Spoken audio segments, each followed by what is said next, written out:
السلام علیکم۔ کتاب سوچئے اور دولت کمائیے یعنی think and grow rich by Napoleon ہل۔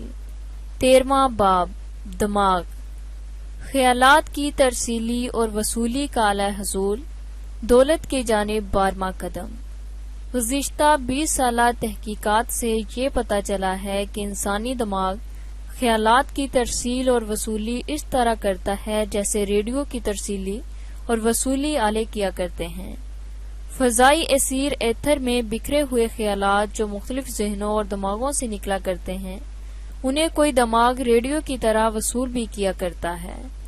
اس سلسلے میں تخلیقی تخیل کے بارے میں باب تخیل میں جو کچھ لکھا گیا ہے اس کا پھر سے مطالعہ کیجیے تو معلوم ہوگا کہ تخلیقی تخیل ایک آلہ وصولی ہے جو ذہن انسان میں خیالات کو وصول کیا کرتا ہے جو دوسرے ذہنوں یا دماغوں سے نکلتے رہتے ہیں۔ بالفاظ دیگر یہ انسان کے شعور اور ان 4 ماخذوں کے درمیان ایک ذریعہ ہے جس سے انسانی شعور میں خیالات کا بہاؤ بندہ رہتا ہے۔ جب ذہن کے خیالات کی وصولی کی رفتار کو کسی ہیجان سے بڑھا دیا جاتا ہے تو یہ دوسرے ذرائع اور ماخذوں سے زیادہ ارتشاد قبول کرنے لگتا ہے۔ رفتار کا بڑھانا منفی یا مثبت جذبات یا نقصان رساں اور سود مند خیالات سے ممکن ہے، یعنی جذبات سے ذہنی ارتشاد تیز سے تیز تر کیے جا سکتے ہیں۔ ہر معمولی خیال منتقل نہیں ہوتا، بلکہ وہی خیال یا خیالات منتقل ہو سکتے ہیں جن کی رفتاریں بہت تیز ہوتی ہیں، اور تیز رفتار والے خیالات وہی ہوتے ہیں جو جذبات سے مکنائی ہوتے ہیں۔ جنسی جذبے یا جنسی توانائی کی تبدیلی کی بنا پر جو خیالات حاصل ہوتے ہیں ان کی رفتاریں بہت زیادہ ہوتی ہیں، یہاں تک کہ اس کی وجہ سے تخلیقی تخیل بہت زیادہ حساس ہو جاتا ہے اور فضائی اسیر سے خیالات کی وصولی میں اس کی رفتار بڑھ جاتی ہے۔ دوسری طرف جب دماغ نہایت تیز رفتاری سے مرتعش ہو تو وہ نہ صرف دوسرے دماغوں سے نکلے ہوئے مختلف خیالات کے لیے حساس ہوتا ہے بلکہ وہ خود اپنے خیالات میں وہ احساس پیدا کر لیتا ہے جو خیال کے تحت الشعور میں داخل ہونے اور اس پر عمل کیے جانے کے لیے ضروری ہے۔ اس طرح ہم اس نتیجے پر پہنچتے ہیں کہ اصول لاسلکی ہی ایک عنصر یا چیز ہے جس کے ذریعے ہم جذبات اور احساسات کو اپنے خیالات کے ساتھ ملاتے اور اسے اپنے تحت الشعور تک پہنچاتے ہیں۔ انسان کا تحت الشعور اعلی ترسیلی کا کام کرتا ہے جس کے ذریعے ارتشاد خیال شائع ہوتے رہتے ہیں، اور تخلیقی دماغ اعلی وصولی ہے جس سے دوسرے دماغوں سے نکلنے والے خیالات وصول ہوتے ہیں۔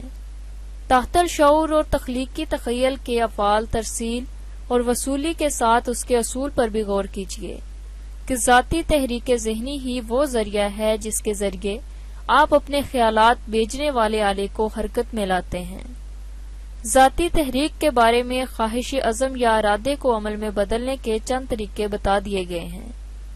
انسان کے ذہنی آلات کو لاسلکی کے اصول پر چلانا مقابلتاً آسان ہے۔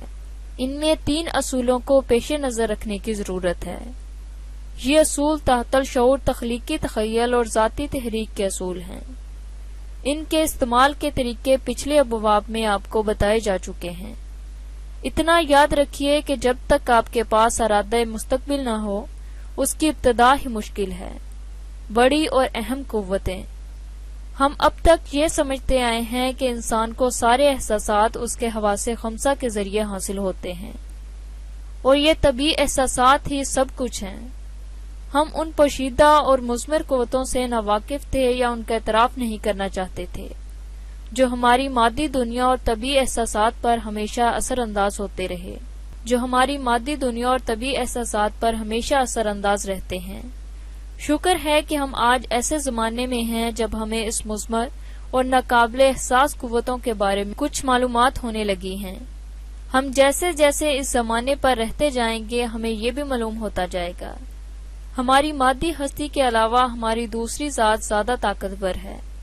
ہم اپنی طبعی حس کو معمولی آئینے میں دیکھ سکتے ہیں، لیکن اپنی دوسری بلند تر ہستی کو دیکھنے کے لیے خود شناسی اور اس قسم کی دوسری خوبیوں کو اپنے آپ میں پیدا کرنے کی ضرورت ہے۔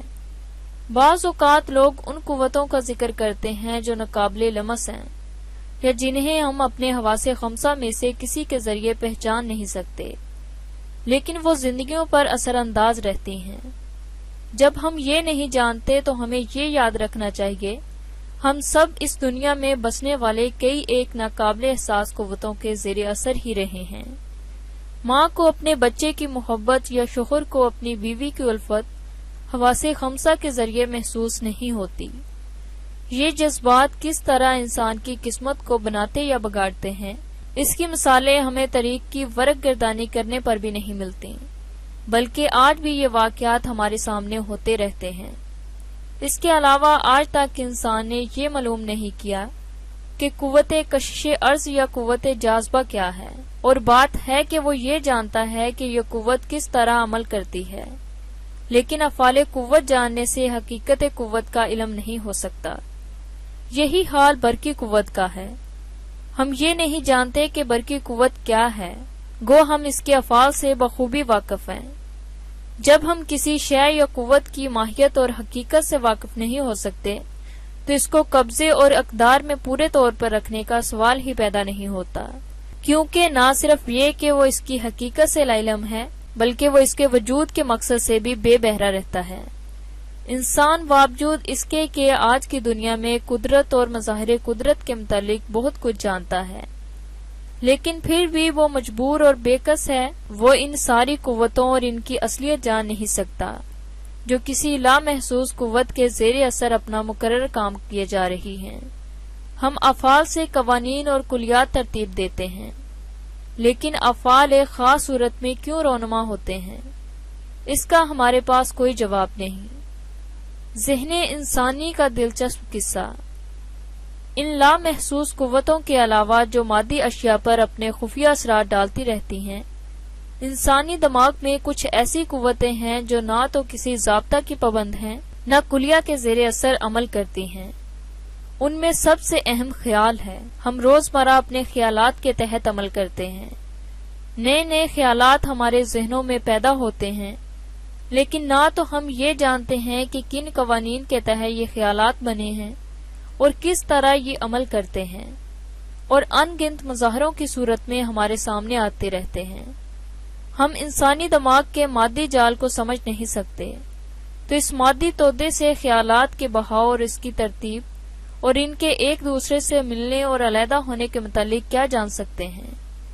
ہم یہ بھی نہیں جانتے کہ خیال کی لامحسوس قوت کس طرح عمل کی صورت اختیار کر لیتی ہے، لیکن آج کل یہ تحقیقات ہو رہی ہیں۔ ممکن ہے اس بارے میں ہمیں کچھ اور معلومات حاصل ہو جائیں۔